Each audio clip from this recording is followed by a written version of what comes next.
Hello, everyone, and welcome to the Solutions Brewing Podcast. I'm Steven, and I'm joined by Brendan and Rob today. And hot off the heels of last week's show, we now are going to be talking about what happened this weekend with Rob and Brendan. Even though I did see you briefly on the Saturday there, Brendan, I don't know if you actually remember seeing me or not. Oh, I remember passing you on the way to the shop there. Yeah, kind of made me wonder why you stopped by my place at all in the morning. But Well, I didn't know how long things were going to take, so I was like, okay, drop off at Brennan's because I had to get gas and get breakfast and all that. So I was like, I don't know how long it's going to take, so just to make sure that you had the beer, and I had dropped because I didn't know when I was going to drop off the beer. But anyway, so Steve dropped off some of the missing piece so that we could take it to the show, our latest batch that just got made up there. Mm-hmm. But of course, I had to pick up the other beer at the shop, our F&O and our... That's the friends night out and the Kiss. Yeah. Sorry, yes. I come from an industry of three-letter acronyms, so all of our beer shorthanded into letters. But yeah, so this weekend was the Beiseker Air Show, and well, it wasn't really an air show; it was a skydive event, skydiving event, charity event. And you guys were out there pretty early to start the day. We weren't there that early. We were there like 11.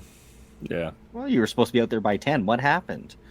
Didn't matter, to be honest. Actually, it was really interesting. What happened was the guy Lanny. He's actually a really cool dude. I actually got a chance to talk to him between jumps, obviously. So he turned 60 years old, and his goal was to do 60 skydive jumps for his 60th birthday. So 60 jumps in one day, which is an insane number of jumps. Mm-hmm. Considering how I've never done a single jump. This guy did more jumps than I will do in my lifetime. I'm very doubtful that I'll ever do 60 jumps ever. I got to talk to this guy. He started at 6 a.m. So basically, as soon as the sun was up, they were out there already jumping. Wow. So I was asking because I was curious because I've never skydived, so I don't know things like how long does it take to pack a chute, how high do you jump from, how long does it take to come down, and that kind of stuff. Right? I actually forgot to ask them how long it takes to come down. But in watching it, Brendan was timing it, and it only took like 4 minutes. So. Yeah, the timing was interesting. It's his goal is to do 6 jumps an hour, so jump every 10 minutes. Mm-hmm. And they're pretty close to that pace. So they get in the plane would take off. It'd take about 4.5 minutes to get to altitude, back over the airport. He'd jump out. He'd fall for about 15 seconds, open the chute. All told, it would take him less than a minute to get back on the ground. Landed right beside the airport. He'd start stripping his chute off, and he'd have a few minutes to rest and relax while the airplane made its way back down, landed on the runway, stopped on the runway for him. He loaded up, and then off they went again. Yeah, it was actually pretty funny. So it was two planes just doing the circuit. No, it was one plane. One plane really? For him. They had another plane going up for. There was one plane, so that when one was fueling up, the other one would do it temporarily, but it was mostly one plane. So one pilot also did 60 takeoff and landing. Yes. So the skydive crew, the owners there, Kat, I never met. It's a couples thing, right? So wife and husband. But I only met Kat, who was running it, and she's pretty awesome. And they were actually giving the pilot like snacks and food and drinks and stuff so that he could stay, aware, like not wasn't starved just starving while he's after doing 10 this whole hours. thing. Yeah, it's pretty interesting. So what I had found out was that when I was asking these questions, I was like, man, how do you jump? How do you make 60 jumps in a day? Because there's no way. I was like, hey, what's a normal jump? They're like, if it's like you're doing a tandem for the first time, even they take you like 10,000 to 13,000 feet, mm-hmm. and there's like a free fall, and you're free falling for like a minute, and then they pull a chute. Okay. This one they're not going as high; they're only going 4,000 feet, and at that elevation, it's supposed to be you jump and pull a chute. But when we're watching him jump, obviously he's experienced. He's done this many, many times. Yeah. He would jump out at this elevation. He would actually free fall for a while and then pull a chute. So he knows what's safe. If for anyone who doesn't really know what they're doing, is probably, you should probably be pulling it sooner. Mm-hmm. But like, he knows what he's doing. He's done it before because he did it 50 on his 50th. So he's been through this routine before and he knows what works. But yeah, so it was really interesting to watch because it was like, okay, 4,000 feet. I'm like, whoa, like these instructors told me that this is the pull range, right? You jump out, you pull. Yes. And I'm watching him free fall. I'm like, whoa, that's not supposed to happen. he's going to splash. Like, look at him, he's going to splash. I was like, oh my god, something's wrong with this chute. And then he pulls the chute. I'm like, oh, okay. He knows, okay, there's something going on here that I'm not aware of. So you watch this 3 times, you freak out for the first 2, and then you're like, oh, okay, I think this is probably just how he's doing it. Yeah, and not only that, it's not like he was just landing in some field and needed to be carted over to the plane. He was landing like right next to the runway, like every time on purpose, like regardless of the wind. He knew exactly how to do it. Yeah, he knew how to basically pull the chute in such a way to get him to where he needed to go. Yeah, he was landing almost like if you drew like a square or a circle, like a target, he was hitting that target like every time. Actually, this reminds me of an old game called Pilot Wings. You remember that, Brendan? Yep. It was a whole game about like aerial flying and stuff and all that, and one of the things was parachuting, and you got points for landing accurately. So he this guy has would have a been lot really more good at control with his parachute than anything that's in that game. But no, it was pretty impressive. Like, he'd open the chute and he'd be stable for a couple seconds, and then he would just pitch himself forward and start spinning in a circle, basically straight down, and then he'd level off, slow up a little bit, then do it again. Like, yeah, I didn't actually understand that. Brendan had to explain that to me. I was like, why is he like flipping around like this? Like, I thought he was like flipping upside down, but he's actually just spinning sideways like a top. Oh, okay. And Brendan was like, well, that's because you can drop faster when you do that. So okay, so he ground faster. So he was jumping from a low altitude. He was free falling for a bit, and then once all that happened, he's like, I got to get down even faster. Yeah. And was spinning down. Yeah. Well, because basically he's racing the plane down every time, right? Yeah. He's got to beat the plane down, take off his kit, put on another one before the plane shows up, because he's got to be ready to go before the plane shows up, so he can just jump back in the plane and get the fuck out. Right. So here's the big question: did he have 60 parachutes already packed and ready to go, or were there people there packing as he came down? Right. So that gets us to the other question that I had to them, which was how long does it take to pack a chute? Now, when I did ask them that, and they said someone who knows what they're doing and they've done it a few times. Well, I should say more than a few times. Like, they're experienced. They said 6 to 7 minutes to pack a chute. Oh wow. Okay. So under 10 minutes. If you've never done it before and you're just learning, they said it takes hours. Right? So if you know what you're doing, it doesn't take very long. But what turned out was they said that he had 10 packs lined up just in case. Okay. So if he landed and a pack wasn't ready, he could just grab one and go. But yeah, they had someone taking a chute, packing it, and bringing another one out. So he was basically reusing the same chute. They only really needed one. No, it wasn't reusing the same chute. They gave him a different one every time. Oh, so 2, because it was one he was wearing, and then it was one more that... like three or 4. Okay.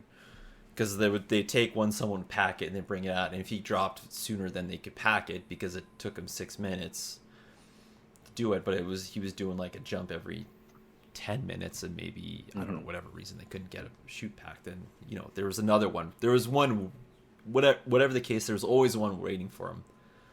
And, I was just gonna say, it sounds like one of those math problems back in like you get in middle school or high school. It's like jumper A is takes 10 minutes to make a jump, and it takes 7 minutes to repack a chute. What is the minimum number of chutes he must have to make sure he always has a parachute to jump? And then times that number by 5 to make sure he always has a chute. Yeah, it's by margin of safety. Yeah, because he's doing 60 jumps in a day, so he doesn't have time for delays, right? So you just have extras just in case. Yeah. If you don't use them, they're packed. They're ready to go for whoever. So the other interesting part of this is that he was never alone in the plane when he was jumping. He probably was at 6 a.m. But while we were there, every time that he got in the plane, there were other usually jumpers, four other jumpers that went in with him. Only experienced jumpers, though. Yeah. So it was only people who already knew what to do, because obviously you couldn't wait for people to fuck around. Yeah, that's right. Right? So there were other newbies, because we saw them. They were doing tandem jumps. If you haven't jumped before, I think they recommend tandem jumping for your first 10 jumps. Mm-hmm. And we did see some tandem jumps, but those were going up in another plane. So that Lanny's plane would take off, and then another one would take off after to take other people. Oh, okay. Yeah, and that other plane would be gone for more than 10 minutes. Yes, It it was going higher up too, right? It was It was going up like 10,000 10, feet. 13,000 feet and then dropping, right? So But yeah, I was always interested with Lanny's jumps because he'd be first one out of the plane because, of course, he's setting pace. Yeah. Then he'd do his free fall. Then everybody else would jump out, and not everybody else, but a lot of other people would like, all right, I'm in the air. They'd take their time going around and like go this way and that way and whatever. And then there was a couple other people that were obviously had done a lot of jumps as well. And they're almost racing Lanny to the ground. yeah. So it was really cool to see. It was actually quite a bit of fun to watch, yeah. Yeah, so we got there at 11, and we were curious. We were like, how many jumps has he done? Well, we showed up. He'd already done 33. So he was already halfway over by the time we showed up. Wow. Unfortunately, we couldn't stay for the whole time. Brendan left at 3. I left at 4:30. When I left at 4:30, he was at 55 jumps. Yeah. Oh, so he was just in the final stretch. Yeah, so he only had, the 5 more jumps to go, and so he very easily did it in one day. Because they can go for as long as the sun is up. So, but he was like, I'm assuming he took a break around lunch or something like that, Nope. or at least something. Okay, so he went the entire time. Constantly jumping. So No breaks. So it would be roughly 10 hours to do all 60 jumps. Because if he did 5 in 30 or 33 in 5 hours, and then another 5 hours on top of that would get you to 4. Actually, it's more like o'clock. 11. He went from about 6 to 5. Okay, so about 11 hours. 6 a.m. to 5 p.m. So about 11 hours to do 60 jumps. Crazy. Yeah. That's a long day. That is a long day. Yeah. And no getting breaks, into like a plane no breaks. and jumping out. And when I was talking to Kat, who's the owner of it's called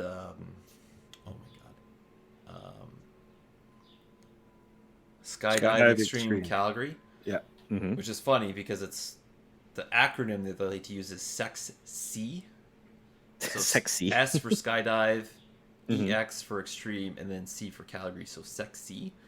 Mm-hmm. This got funny when I was trying to tag them in some posts, and I tried to search sexy, and you do not want to know what came up on that search. Safe search off. Yeah. So I had to ask them. I go, "What's your handle?" Because you don't want to know what came up with sexy. Yeah. Yeah, Solutions was going to have a very risque tag there for a second. I mean, it's already a beer, so it's 18 plus, but I mean that's still gonna raise it another bar. Yeah, 18 plus to R rated, M for mature. Yeah.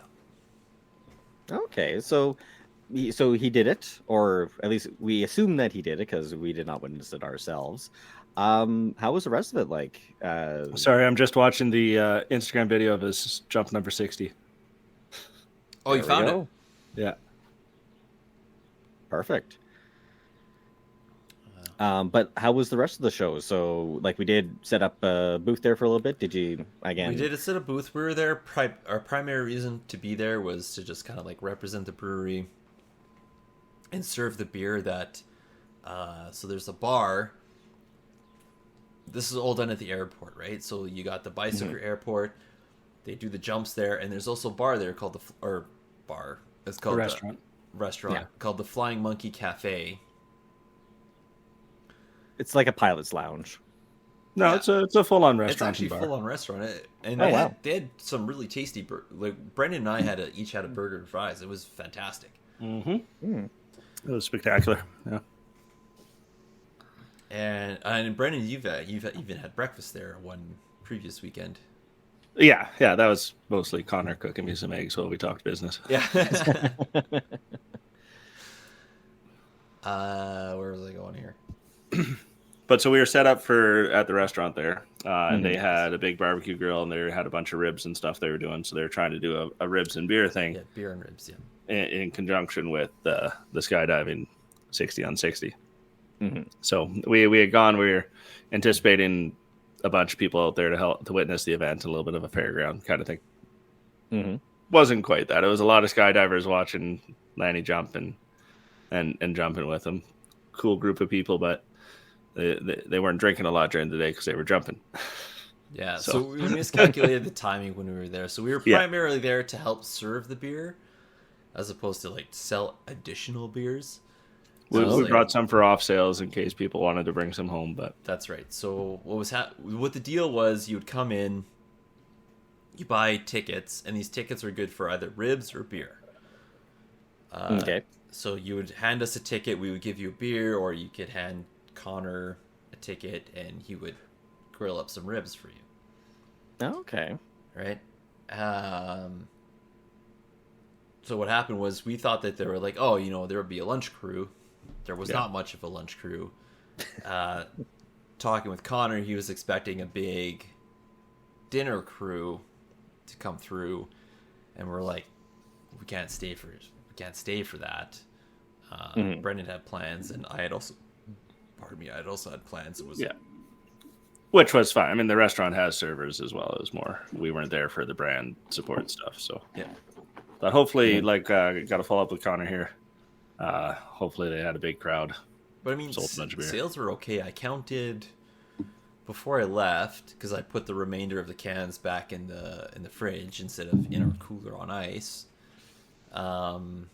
There was 11.5 cases, and they had 17 originally, so they went through 5.5 cases, right? And they were selling some through the restaurant prior to the event as well, yeah, right? Like exactly. They have the beer, they're selling it through their restaurant. Yeah. So. Yeah. Okay, and people there seem to like it. I will say that this area, Beiseker, was very interesting to be to. Like, everyone knew everybody. It was like being at Cheers. Yeah. Everybody knew everybody. Everyone was happy. They were all strangers to me. They all gave me hugs. Like, this is not something you're normally used to if you grew up in. Was it all of them, or was it just all the pretty women giving you hugs there? The women were mostly, but not gonna lie, but yeah, no, everyone was super friendly. Like, everyone would come up and talk to you.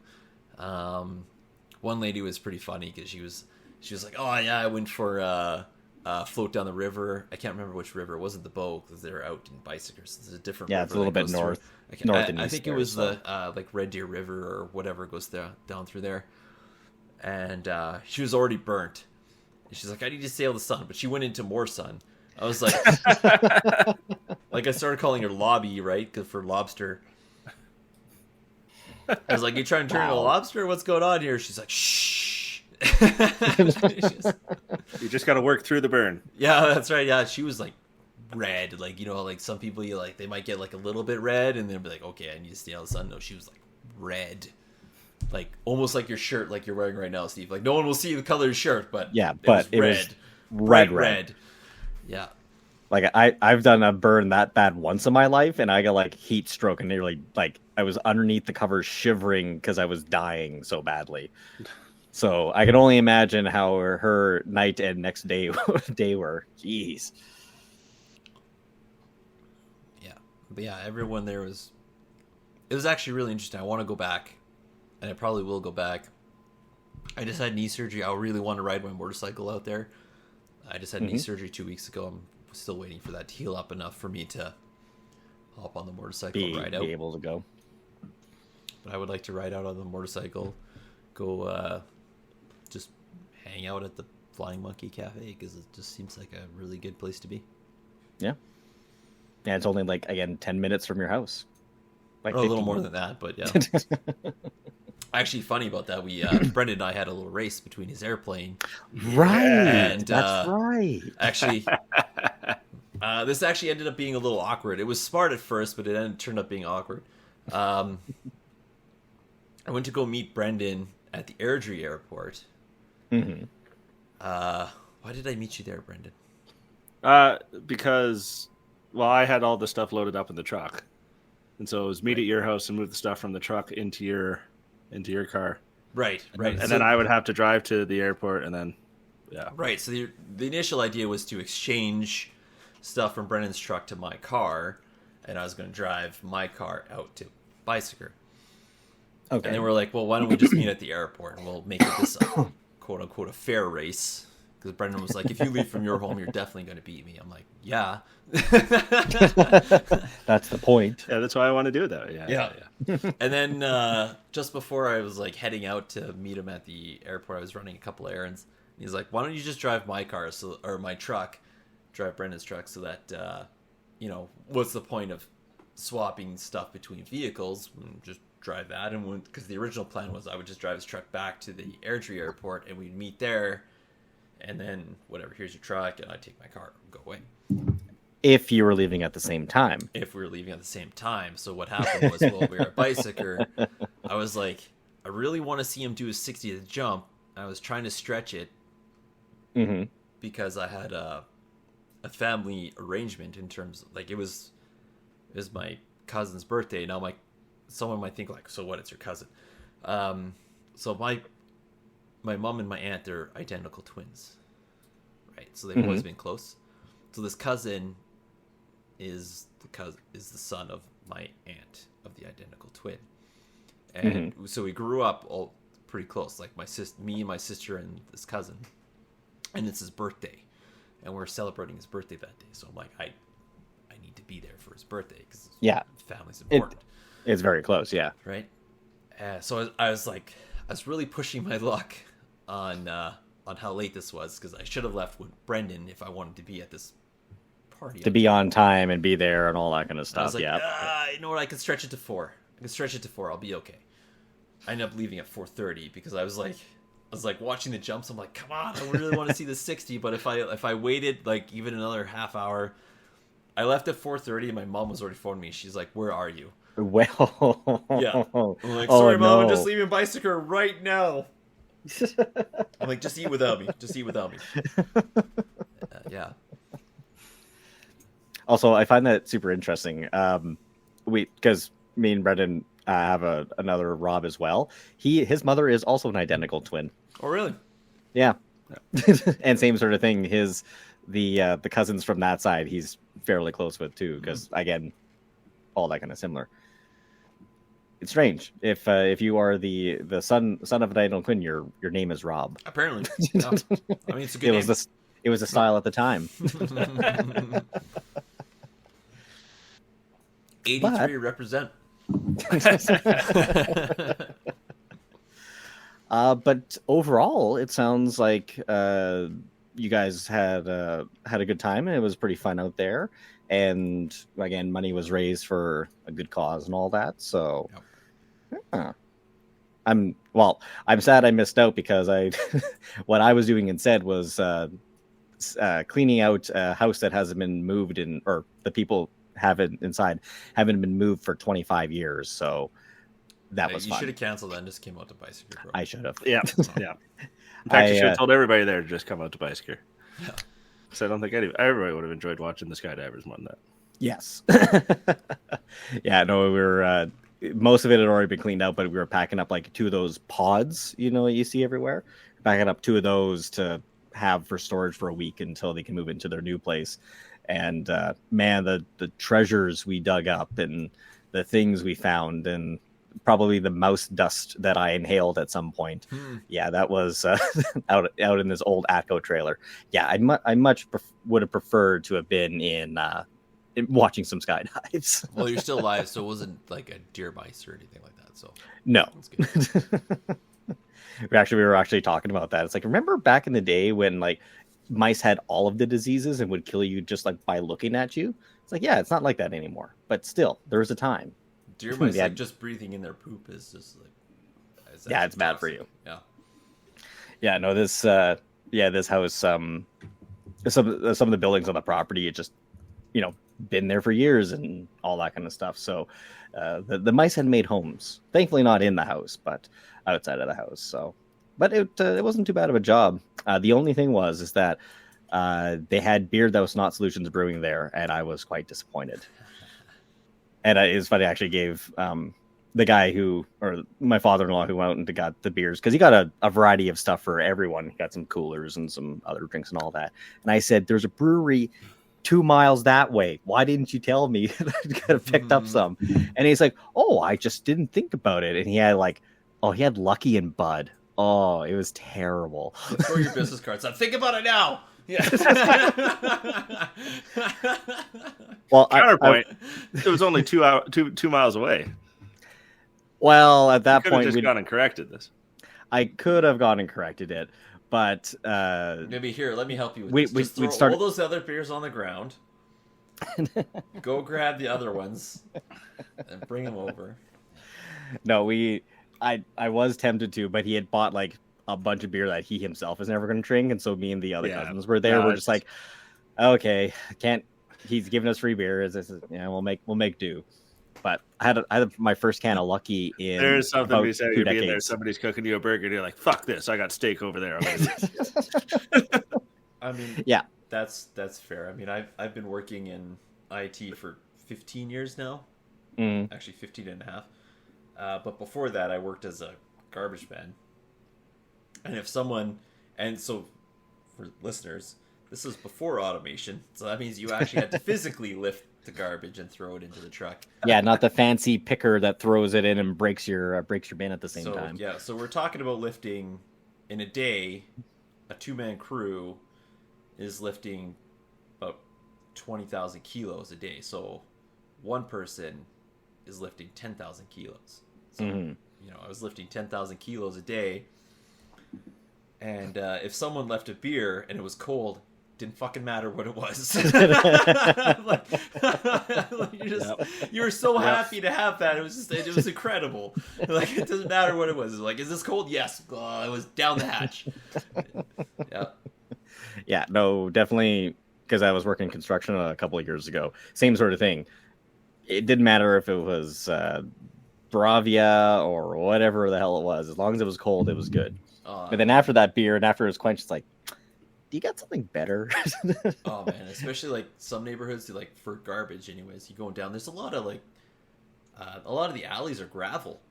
You're running behind the truck is kicking up a shit ton of dust, so what you're doing is breathing in this dust, and like the best thing would be water, obviously. I mean, but like, if you get a beer, that's like, you're gonna wash that down with beer. Like, that's just Silver Bullet's pretty close to that anyway. Exactly. Like, it didn't matter. I didn't care what it was. Lucky, extra old stock, Brava, whatever anyone put down there. It was, if it was cold, it was down the hatch. Man, it didn't matter. But yeah, no, definitely. Hopefully, I'm going to say it went well this year, and I was going to say it's going to be another 10 years until this guy does the big jump again, but hopefully there's another event out of Beiseker and all that we can go do next. 70 and 70 would be great, but yeah, that's a decade away. We'll get there. Maybe you'll do 65 and 65 or something like that. Let's start cutting it every 5 years. Yeah, maybe. Cool little spot to visit. Flying Monkey Cafe is a nice spot. Hopefully they like our beer and keep buying some. And I mean, if they buy enough of it, I'll load it up in the plane and do the 8-minute flight out there. And yeah, we were joking about that. Inefficient beer delivery ever. Inefficient delivery system ever, but yeah. But you know what? It's fun. Who cares? It's fun. And how many bars can say that they get their beer delivered by plane? You have to be like up in Nunavut or Northwest Territories for that to happen. Or adjacent to an airport. Or adjacent to an airport. This is an open call to any airport restaurants in Alberta. Actually, you know what? It's funny because they probably still get it by truck. Yeah. Yeah, way more efficient than loading up a plane and throwing a couple 100 pounds in the back, bringing kegs places. Especially Brendan's plane. Brendan, how many cases do you think you could fit in that plane? A bunch. A bunch. It depends on how many passengers he has. Okay, no passengers. I think you could fit like maybe 10 cases in there. Okay. I saw the we can cargo do space. that. It's super tiny. You're gonna have See, them that's- like strapped in the passenger seat, strapped in the cargo space. Yeah, that's what I was saying. Like, it would be the rear seats of his plane. That's where Yeah. you'd put the beers.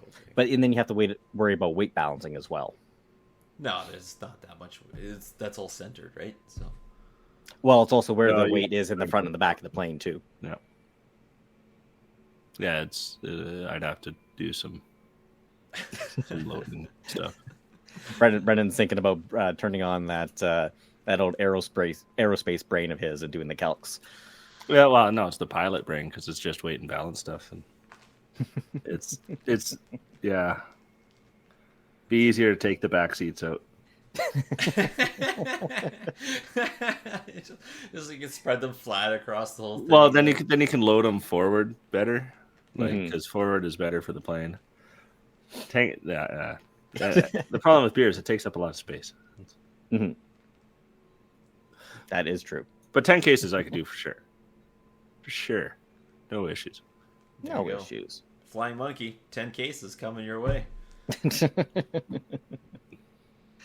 So, Brendan, if there was any other places that heard this lovely podcast and want to get in contact with us to get arrange some delivery from Solutions Brewing Airlines, how would they do so?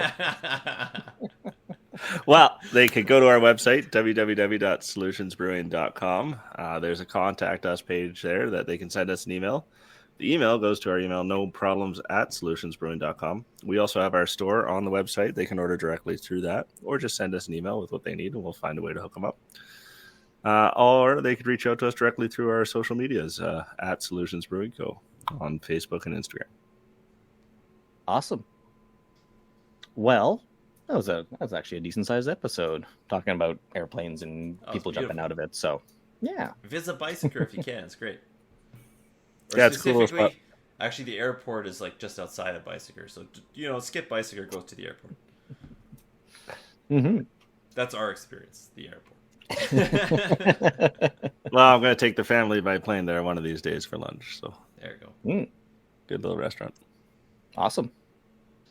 Well, I think that does it for the episode. So thanks everyone for joining us today, and we will talk to you next time. Take care. Take everybody. care.